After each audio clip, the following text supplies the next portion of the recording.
Welcome back to the Social Distance Podcast, everyone.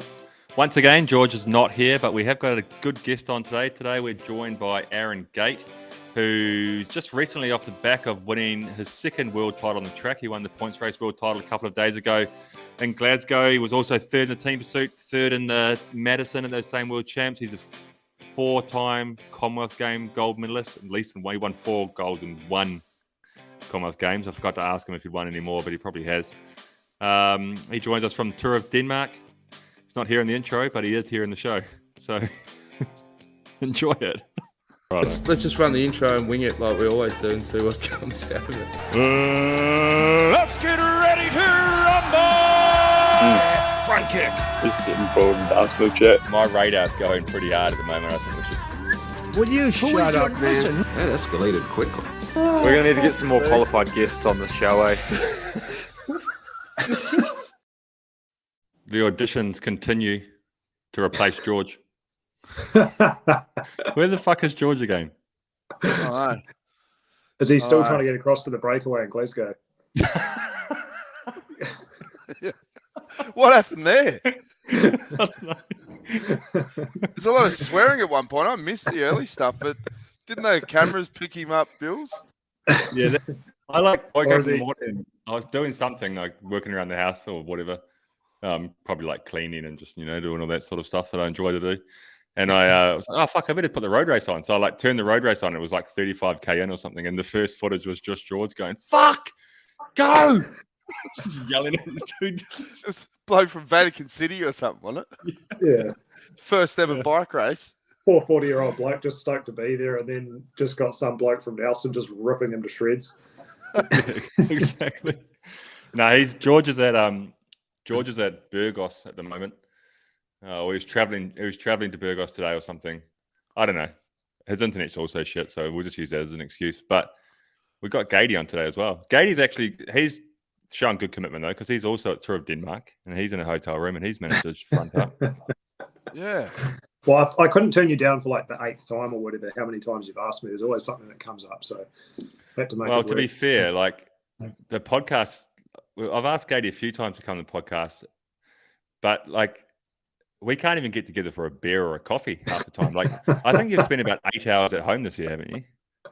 Yeah, I can't even use the excuse for not listening to the podcast that I see you plenty of times. I don't need to listen to it, but yeah, I don't reckon I've seen you for probably 4 months now. No, ages. And Greg Gatey's just minutes this year. Gatey's been at home for like 2 days and managed to get him on the podcast still. Why don't you give fresh off a world title? Also, before we get to that, give him a bit of background on your bromance. How do you guys know each other? Well, I figured that at the end of the show, like in typical style, we do the intro, even though the show's finished, and then we we move it to the front of the thing. So I was going through it for a new tack today because I thought like we normally do the intro at the end, and then we start the podcast, and we basically just introduce what's happening anyway. But that's what the intro's for. So I figured that we don't need to introduce Gatey now because I'll do that in the intro. You know what I mean? Yeah, but then remember George's feedback. Whenever you would do it, he'd go, oh, mate, you're waffling on. This is fucking shit. And then your confidence would be cooked. Then you do it again and be rubbish. But you guys won a bronze medal together, didn't you, in London? Yeah, back in 2012. Yeah, me and Gatey go back a wee way. We started on the track. We rode together in London. You must have come into the track team like between Beijing and London, eh? Like it was like 20, or something because you're at the Com Games, weren't you? Oh, Com Games, yeah. Com Games was my first campaign with you guys, and then I was reserve again. And my first Worlds was 2011 in Appledorn, and I was glad I didn't ride because the team went like shit. So I just got to wings. And what was Bewls like as a teammate? All honesty, what was he like as a teammate? Well, one thing that stuck with me actually was because I didn't ride the qualifying ride in London, and I got brought in for the first round, and we were like riding to the track together, and like I was next to Bewls going through security or whatever, and he's just like, now Gatey, there's a lot riding on this fucking ride, all right? Like don't fuck it up. I was like, to be fair, you didn't fuck it up. And you nearly did actually. You were close, but I missed the back after doing a long term with long turn. It was like probably a 1.5 lap turn or something back then, which seemed long at the time. And then Goose Daddy just ripped through under me at 1,000,000 miles an hour, and I was like, dangling off the back. That was when, like, nowadays on the track, Jones, in team pursuit, like, what are you guys doing in team pursuit now? Like 2.5 lap turns or something? Or yeah, like more? Sort of the standard. The standard is 2. Right. Yeah, right. And like, so back in London, the standard was just starting to creep to 1.5, I think, around then, maybe. Yeah. But like, I think it was like still single first turns maybe, and then the back end riders had to do like 1.5 sort of thing, second turns. But then we had Jesse Sargent in the team, who was like, he was like a team pursuit god, basically. Like, he just had like the fucking biggest engine you'd ever seen. So he was like in the 2012, like when everyone, like the good riders were doing 1.5 lap turns, he was already doing like 2.5, like just by himself. Just like, I remember in that round when Gatey came in the first round to qualify for the middle rounds. I just remember like yelling at Jesse with like 3 laps to go, like, finish it. He's like, I was just honestly. That's how Gatey got going in the track, and since then he's just taken the track world by storm. Basically, the most recent success of Gatey is he just won the world points race title like 3 or 4 days ago, and now he's going straight to Tour of Denmark. Yep. Mad dog. Just relax, Jonesy. We're all friends. What? Why'd you say that for? Have I got a resting bitch face? Yeah. No, seriously, it's becoming a problem because I'll sit there and my brain is like happy and comfortable, but I wear it like I'm having the worst fucking day of my life. And in women, they call it a resting bitch face. I've got a resting aggro bastard. Oh, my wife said I've got the same thing going on. She gives me shit because I'll just sit there with like this death stare looking into space, like 1,000,000 miles away, just thinking about probably trying to get to where the next race is or whatever. And So you won the points race the other day, and I must say, like, it was pretty dominating. Like, even you probably have to admit that it was quite a dominating display of the points race. Like, you took the piss, basically, from what I could see from the couch. Sure, it felt harder on the track. But how many world titles have you got now, actually? Like, across the... that was my second one. First one way back in 2013. Omnium. So, Omnium. So 10 Did you not win the team pursuit that year with the guys? No, I actually sat it out. I was having a bit of a shitter of a year, and then it was kind of when they were still trying to keep the team pursuit and Omnium somewhat separate for some reason. And I mean, in fairness, all the guys in the TP were hooking then. Like, it was a strong team, and I probably wouldn't have made it anyway. But I ended up just riding the Omnium that year. Right. Oh, I thought you won that title as well. But he also won. This is what we also do on the show, Gatey, is like they say good journalists are well researched. I was going to say that. But we usually use the show to do our research, so that our response to your answers are as exciting to us as it is to the listeners. You won. How many golds did you win at the Commonwealth Games last year? 5 golds or something? 4. Oh, don't exaggerate it, bro. Well, mate, those golds are going to be worth even more. Like, not just sentimental, because that'll be it for the Commonwealth Games after Victoria fucking pulled the pin. It's not looking good there, looking right? like that, eh? So, mate, I like how we pull the pin because it's the cosplay, and then Canada go, ooh, fuck it, we're out. So there's no one left. Like, who's going to do it? Nah. But that's not the next Com Games, is it? The next one was meant to be in Victoria, and the one after next that was meant to be Victoria. And they've pulled the pin. And now Canada as well. I heard some chat the other day that Birmingham just has to front up and do it every year because it's like, UK, you started the Commonwealth, you got to keep it going. Well, I don't know what's going to happen there though. Yeah, Liz will be turning in a grave if they cancel it. Yeah, I know. She'll be pissed. Yeah, no, it's dead, man. And what's shit about this state is they announced that during an election year, right? And then they backtrack on it. It's going to cost us like $1 billion in fines or however they're going to do it. But I've never, ever in the history of this state, and I think it's most governments, where they ever announce a project where they go, it was on time and we've got change left over under budget. Everything's always a blowout, and then they Mm. flip and flop, which shows that if you want to get elected, you can say whatever you want because you can always in 12 months go, fuck it, nah, I'm out. I've got no cash. Why don't they There's just no cash. Why don't they just do what they did in New Delhi when we went to the Delhi Games, Gatey? Like they basically just like they're like, oh yeah, they were so far behind like the buildings, the Oh, Olympic, yeah. the Commonwealth Games Village or whatever. And it's like shoddy fucking buildings, and they're like, no, that's sweet, they're all good. And we went in there, it's just big signs like, don't go on the terraces. like the fucking walls are like I still remember. cracking. Still remember we got like a very urgent bulletin, like don't go on the balconies because they might collapse. Yeah. they were like starting to it's like wild break. monkeys in the village, and just like none of Really? the tiling work had been grounded. There was already like water leaks before we even left the place. I feel sorry for the poor sods that had bought those meant to be like luxury apartments. I'd be surprised those buildings are still standing, to be Oh, honest. I don't think so. Well, did But you on hear the about other hand, wild I walked dogs? through the. On the other hand, I walked through the London Olympic Village a couple of weeks ago. That's crazy now, eh? Yeah, we went to watch a hockey game actually. Me and Hannah's cousin and her partner. And yeah, it's cool. Like It's real nice. It's Yeah. changed that area of London massively. So Yeah, I think for what sure. they wanted to achieve has been achieved. They did well. Yeah. I was Yeah, just it going to did say well. on those Delhi games, I think we mentioned on the podcast before, the mayor of Delhi, do you remember what her name was? Oh, Sheila- take a shit or something. No, Sheila Dick Shit was her Oh, name. that's it. That's her actual name. And Yeah. they had all those wild dogs. And they said, what are you going to do about the wild dogs in Delhi? And she goes, no, we've got a plan. It's all sorted. And then they went round and rounded up the dogs, and they never came out. They go, what'd you do with the dogs? Oh, no, we've relocated them. We'll get them and we'll bring them back. Those dogs never came back.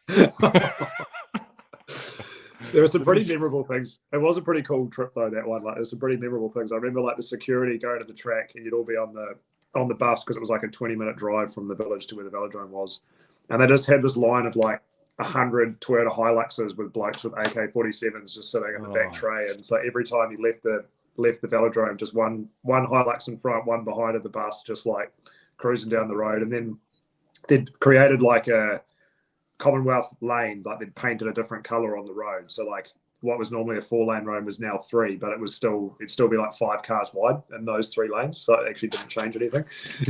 Oh, yeah. There were some, when you think back to like those games and things we did together, there's some funny stories, eh? Like I remember in Delhi, we finished the road.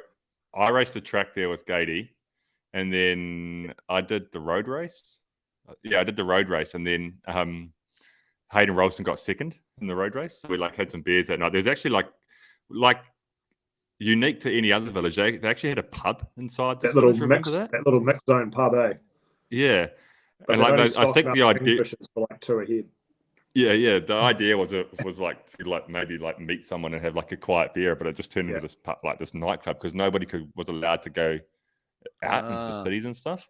Yeah. So everyone was just like getting hammered at this like little bar. It was outside my lounge room, and there's like the whole Commonwealth Games village in there. And like, I had to go to the airport the next morning, and I was like hungover, as you can imagine. And I walked into it was like 6 a.m. or something. I had to get this bus to the airport to fly back to New Zealand. And I walked into the common room in their apartment to get my bike, and my bike just wasn't there. I was like, where the fuck's my bike? And I was like, I'm sure I like packed it and left it here in the lounge and everything.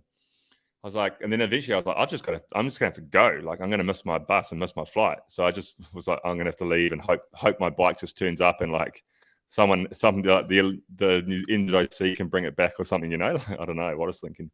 And then I just started and so I was calling everybody. I was calling Rolly because he left like 2 hours before me. And I was like, have you seen my bike? He's like, no, I don't know where it is. He was like, he was probably still drunk, not even hungover at that point. He's like, no, I don't know where it is. And then I was like, oh, well, fuck, I have to go. And I just had to walk like 500, 600 meters to the bus depot to get my bus, just dragging my suitcase. And I got halfway there, and my bike was just lying on the grass, like middle of nowhere. I was like, what happened? So then I grabbed it. I was like, that's my bike. Took it to the airport. And then I saw Rolly in that there. He's like, oh, yeah, I thought it was mine, bro. I just fucking left it. I realized it was yours. I just left it in the grass. That's awesome. My bike was just sitting in the middle of nowhere. That's funny. Do the Commonwealth Games mean as much anymore, or do you think it's even, from an athlete's point of view?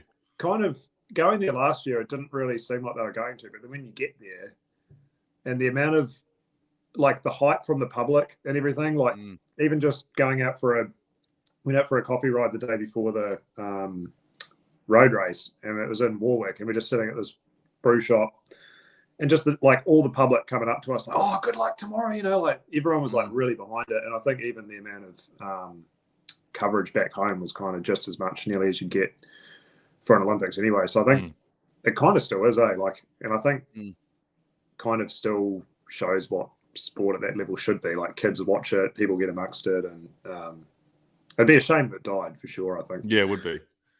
And like going back to the Com Games last year, where Gatey won 4 golds, 3 on the track, and Gatey won the road race. Jonesy, I don't know if you remember that.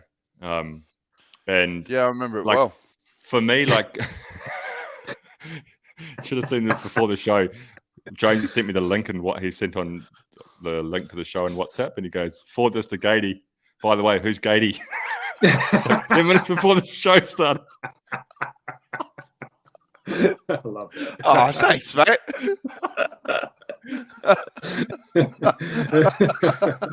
Well, this could be. I know a heap of Gateys. I know about 4. I just need to know the specific one. No, once I said Aaron Gatey, you knew who you were.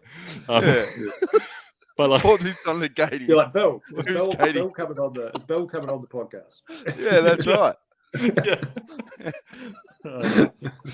But like for me, like that road race, like was the biggest success you had at the Commonwealth Games out of those 4 golds. Because like, how do I say this, like without offending anybody, but like I expected you to win gold medals on the track. You know what I mean? Like I expected you to have success on the track at the Commonwealth Games. Yeah. Just like I expect you to have success on the track at the Olympic Games and the World Champs, because that's your level. And that's where your level's been for quite a number of years now on the track. But like, I didn't necessarily expect you to win the road race, because the Commonwealth Games, like road field, is fucking strong. If you think about the countries that are racing Commonwealth Games, as if you look at the World Tour peloton, Australians, Kiwis, Poms, like, you know, it's a strong South Africans. Like, they're some of the best riders in the world. And Gatey cleaned them up. So that was nice to watch. Well, yeah, I can't say I was expecting to win it either. Like, I went there with the mindset, like, sweet, I've had my moment in the spotlight. Like, now I'm just going to play a supporting role in this road race. And then somehow group of 15 goes and I'm the only Kiwi in it. It's like, oh, well, looks like I'm going to have to try and pull something out of the bag here. And like, especially coming off a track preparation as well. Whereas I guess you do a lot of stuff on the road throughout the year now anyway, but like you'd still done a specific track build up, hadn't you, leading into the Commonwealth Games, as opposed to like there was guys that had done a Tour de France. I still had kept, like, that's probably one thing that has changed a lot since in the last 10 years anyway, of like, you know, you'd be lucky if you went and did a 2-hour ride during a track camp leading into a competition. But now I do for sure a lot more, like just a bit more rounded training, rather than just like thinking, oh, I'm doing track now, I can't do road training because it's going to make me slow or whatever. It's like you still actually need endurance. But yeah, I was also lucky that the race was 160k, not 260k, or it might have been a different story. True. The training has changed a lot. I guess it's like, it's been so long since I've ridden the track now that I wouldn't even hazard a guess at what training you do anymore. But like, there was like that cycle, like when we were together in the track team, it was quite common that like the team pursuit teams had a lot of road pros. And then, are you still there, Gatey? There you are. Yeah, sorry, I said a mechanic started calling me. There was like the road, like it was, you could be a road pro and you could be a team pursuit rider because the gears were a lot smaller. We were going like a lot slower as well. And then it kind of went really, really specific. But now it's like, even though it's super specific, it's like a lot of, there's still a lot of road pros now back in team pursuiting. Like the Italians have like 3, I think, Ghana, Milan, Consoni. You guys have a few, GB. So like, it's kind of like coming back to like a real endurance sport again, even though like the gears are about 10 times bigger than what we used to use.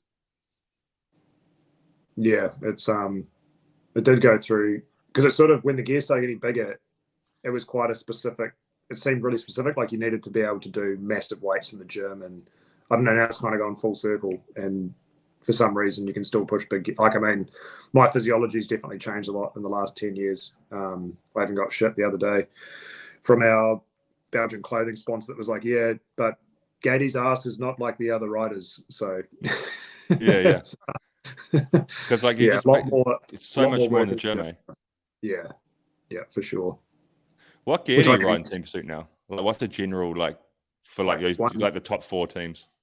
Like 120 inches, like Fuck. 67.15, I think we rode. 120. So like, yeah, that's like I'm now 14 inches bigger than what we rode in London. Yeah, and like I rode bigger gear in the points race at the Worlds than we rode in the TP in London. Really? Yeah. Yeah, the days are gone where people used to run like the sewing machines in the points races, eh? Yeah. Yeah, right. But it's funny how it stayed relative. Like I actually thought about it the other day. Like I'm 12 inches smaller from my first points race Worlds back in 2011 when we rode. I think I rode 104 or 106 maybe in the TP, and then 12 inches smaller, and then same thing still applied at this World. So there's still like track cycling, still track cycling. It's just a bit different. But it's better now because it's fast. It's like it's like team pursuing. I guess like because I have a knowledge of team pursuing, but even like without having a massive knowledge of team pursuing, it's just exciting to watch people go so fast. You know, like when it was cool to be like, oh, you know, like 2008 when we broke 4 minutes for the first time, like that was like, fuck, we broke 4 minutes, you know. But then you look back at that and you go like, well, there's 4 people on the fastest surface you can possibly put bikes on for 4 kilometers, and we're blown away by the fact that we could average 60 kilometers an hour for 4 minutes. But then when you think about it, you're like, well, that of course you should be able to do that, like given the fact that like everything that's in your favor to do that. But now it's got to the point where it's like, this is actually mind-blowing, the fact that 4 people are riding 3 minutes and close to 3 minutes and 40 seconds for 4 kilometers from a standing start. It's fucking insane, really. Yeah, that's true. And even like the Madison, I suppose now, I think the average speed was nearly 59k an hour at the Worlds this year. And often the Madison speed can be kind of skewed a bit by laps being taken. But this was so fast that nobody even took a lap. Like it was just, no one could take a lap because you got to go 70k an hour to take a lap because everyone's sitting at 60k an hour the whole time. So it was, that was one of the best Madisons I've seen, I reckon. So Gatey was third in the Madison as well, Jonesy. Just see over in the top left corner.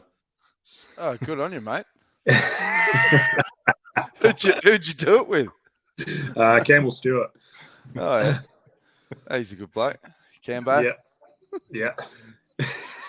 So is there everything now? Because it's a weird run up now. Because you got the Olympics next year, obviously, but there's only been a 3-year gap. Does it flick over? Right, it's full Olympic mode now. That's it.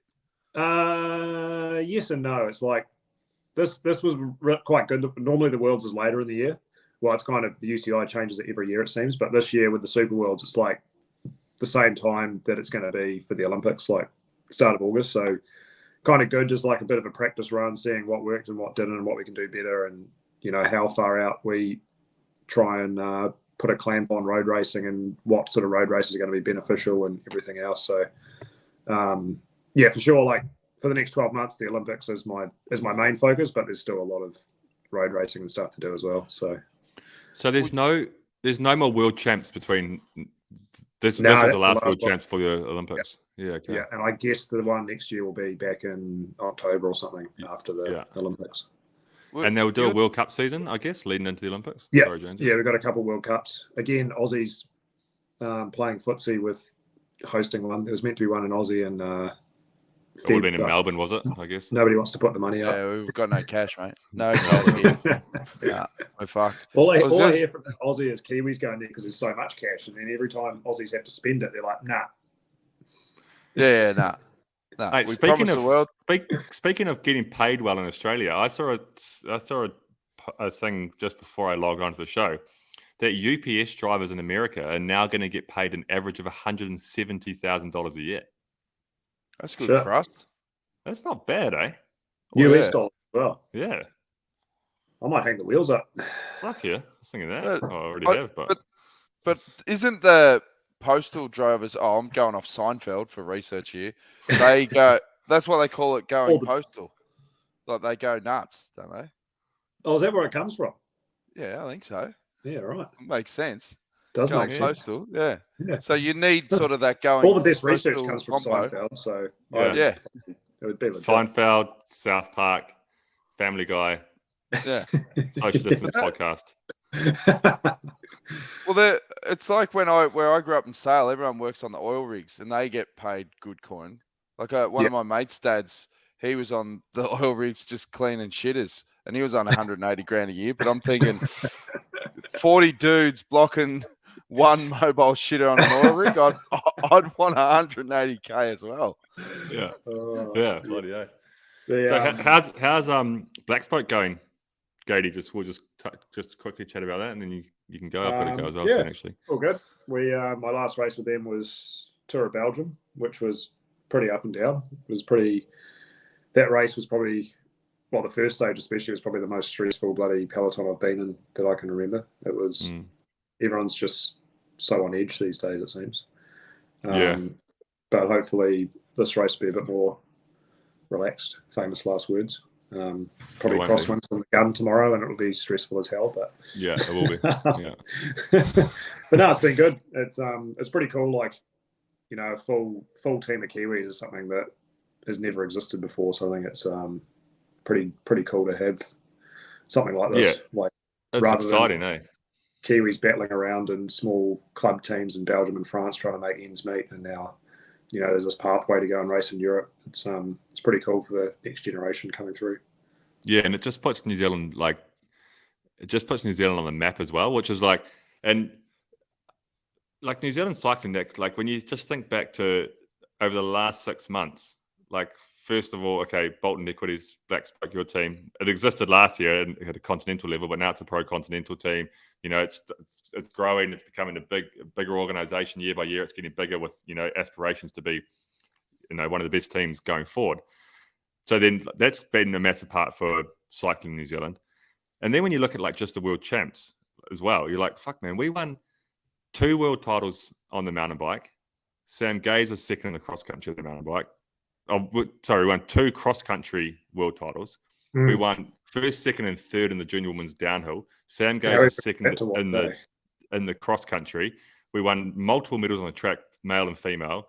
We we actually had a fucking hell of a worlds. We won medals in the BMX.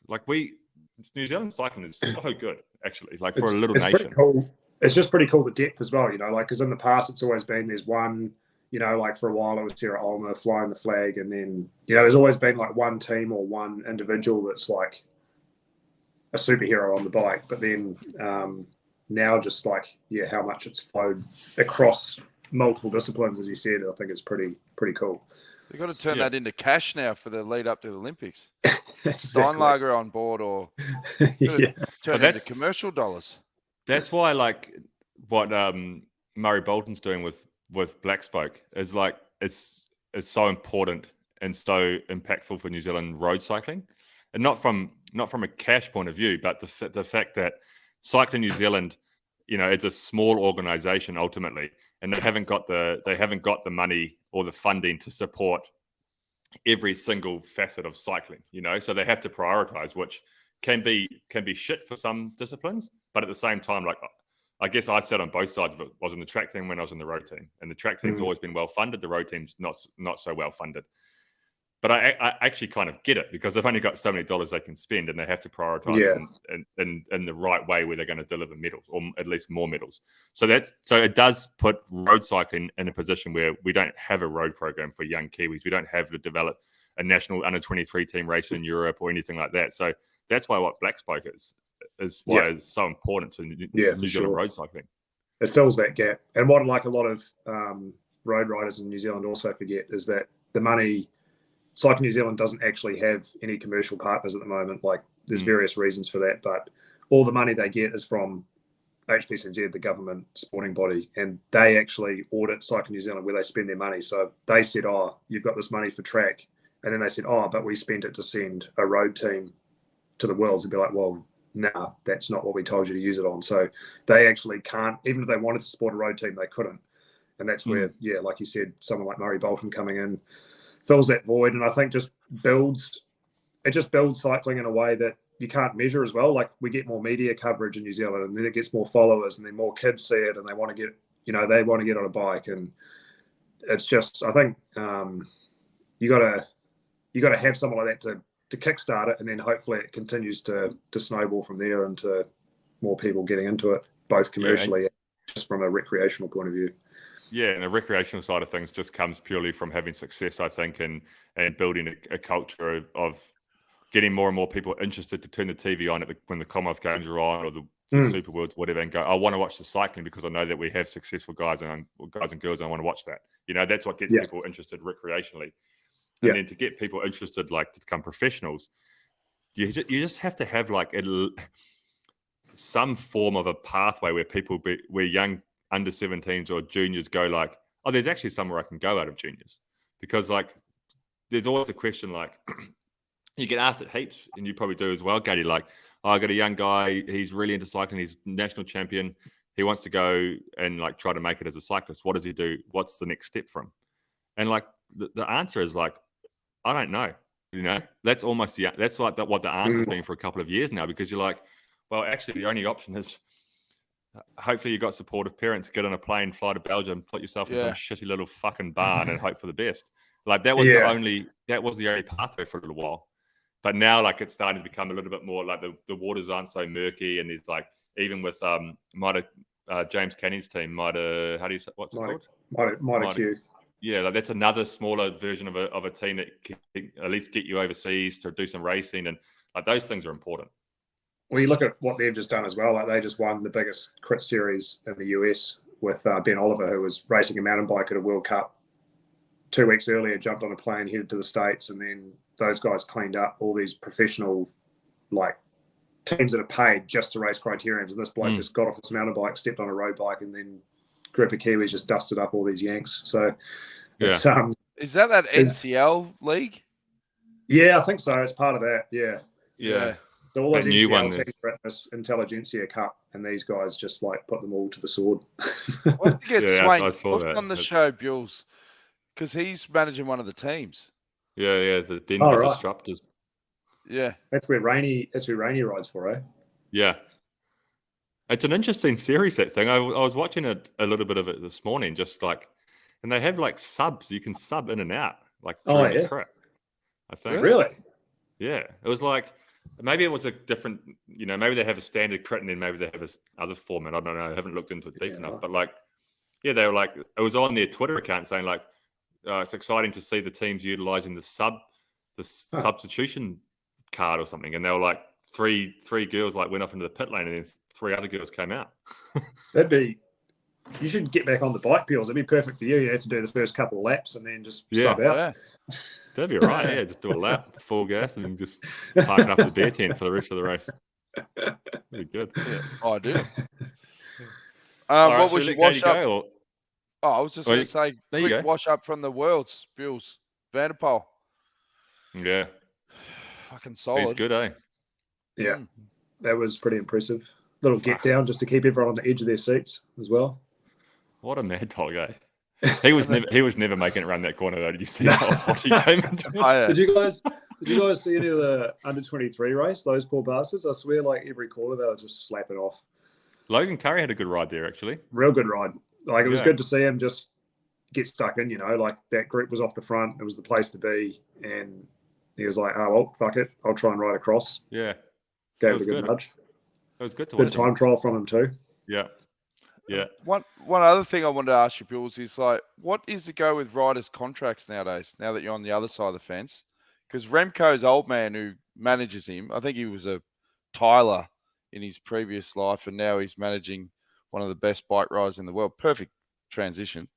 And he's got another year to go on his contract, and he's like, yeah, no, we've fielded offers from 5 teams. And then everyone's got the shits up at Quickstep. But how does it work? If you're contracted to a team next year, you just get bought out, or right? Unless there's I don't know, but unless there's a specific dollar amount, like a buyout a clause with a specific dollar amount, which I don't think there is in this case. Yeah. Then then it's up to Lefebvre and the other owners and board members of Quickstep if they want to let him go or not. Like they could say, here's $1 billion. We want Remco, I'll give you $1 billion. If Lefebvre wants Remco, doesn't want the $1 billion, then he'll go no. And Remco can't leave. That's how I understand it to be. So Gator, if you had 20 mil of your budget, what would you go all chips in and go, fuck it, we'll get 4 or 5 mil for Remco and then we'll just fill in the rest? How would you spend it? Ooh, yeah, it's a hard one, eh? You gotta. This is where like Moneyball comes back into mind, eh? Like, there's a lot of guys out there that you just like. Especially then, it depends what you want to do. Like, do you want to win races or do you want to win the Tour de France? And that's where, like, if you want to win the Tour de France, there's only like 3 guys you can sign, so you're kind of screwed because then the rest of your team is just going to be plebs. And like, and then another thing, I guess it's common in a lot of other sports and maybe all sports, is like just a difference in team budgets. So like when you say, okay, Remco's like got like three other teams, like, you know, Quickstep's been fielding off 3 other teams like trying to buy Remco, then there's actually only 3 teams that can do that. There's no one else that can afford to. Like Remco's salary at the moment is Ineos, Black Spoke, and maybe Mitre Q could afford him. Mitre Q, get him over the Race American Crit Series. But like there's probably 75% of the world tour teams can't afford Remco even if he was up for contract because his salary alone is too high, let alone buying him out of a current contract and then paying him €6 million. What would he go for on the current market? Because remember the big turning. I was going to say back in the day, the big turning point was when Sagan went with Saxo, or what Tinkoff. Remember when he paid him €4 million a year, and everyone's like €4 million, and then all the wages went like even the domestiques are going, well, you're paying me $100,000, get stuffed. You know, I want 200 now.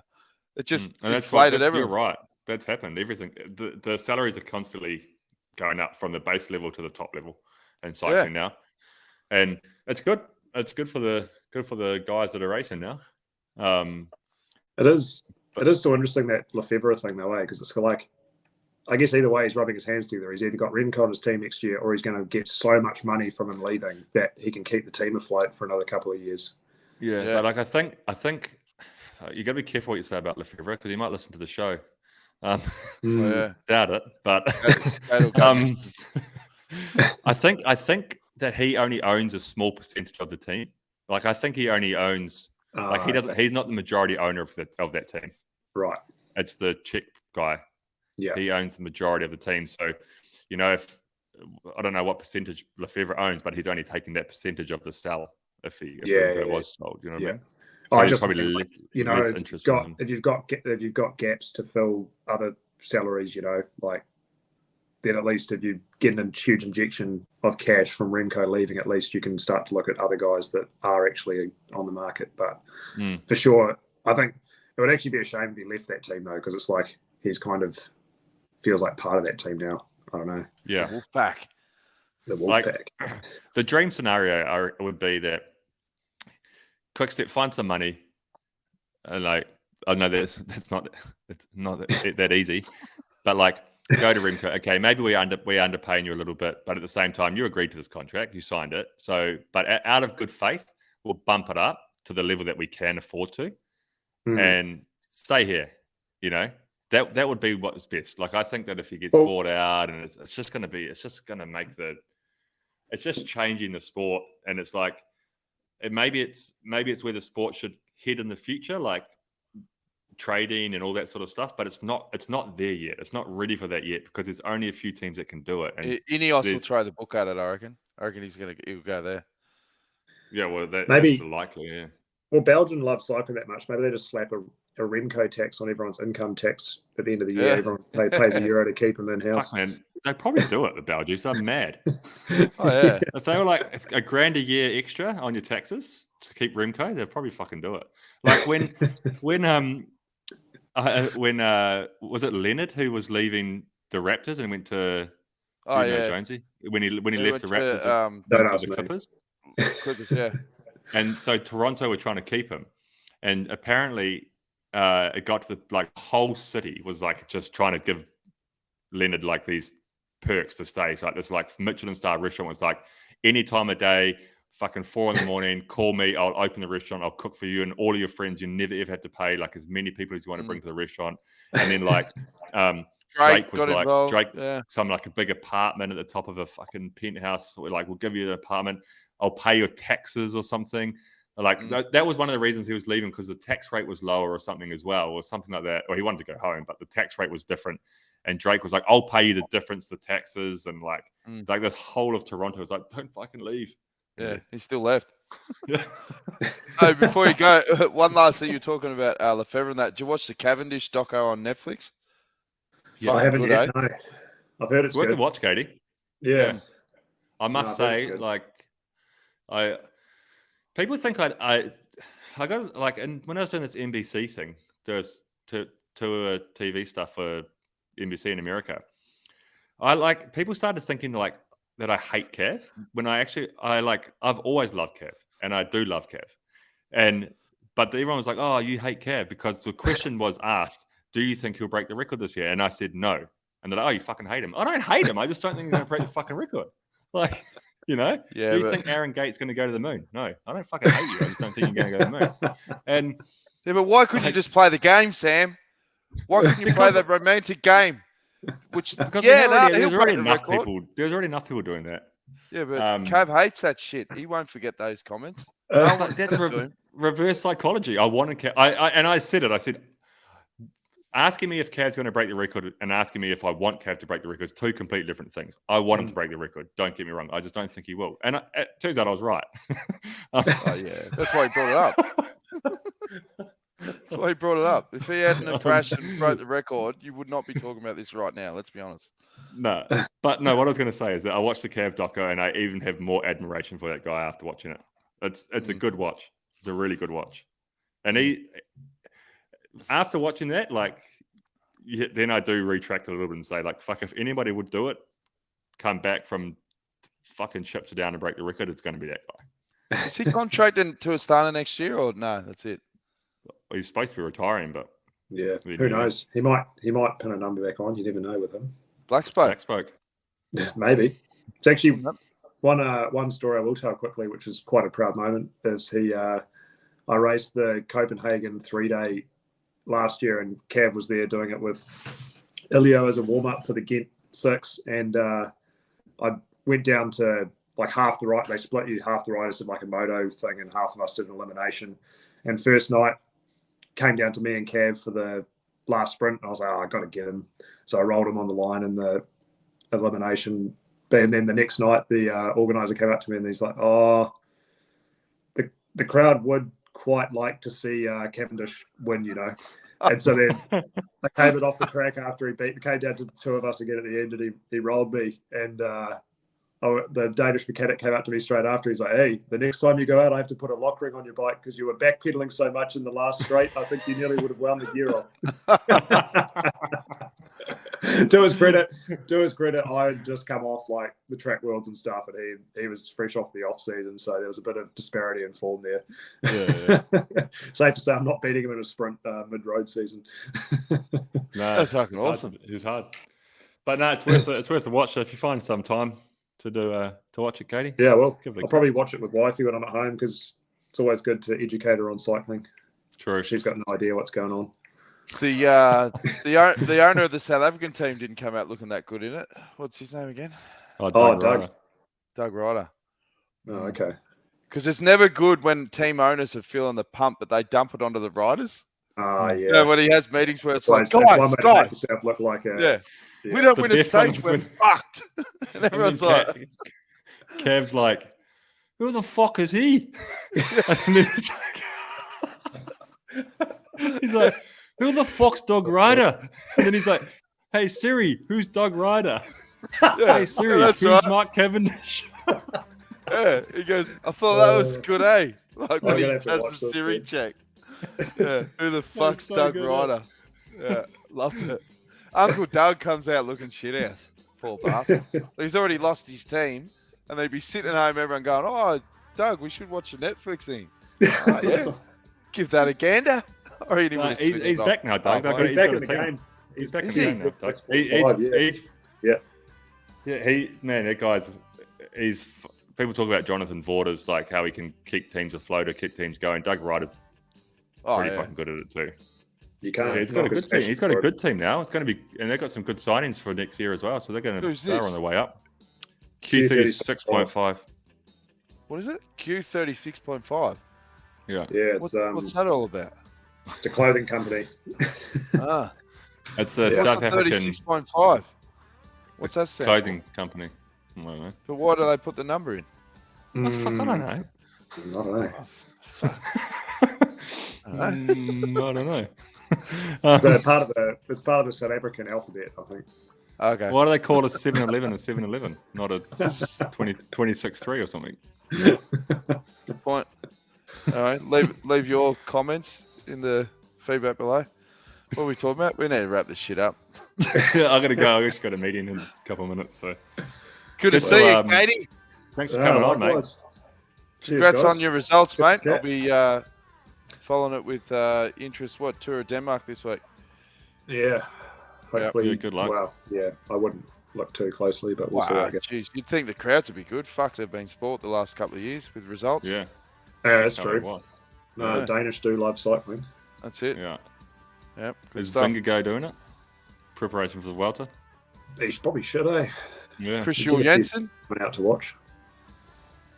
Yeah. Bill Jensen, Mads Pedersen. Yeah, I don't know. Denmark is a strong cycling nation. It's insane. Yeah, yeah.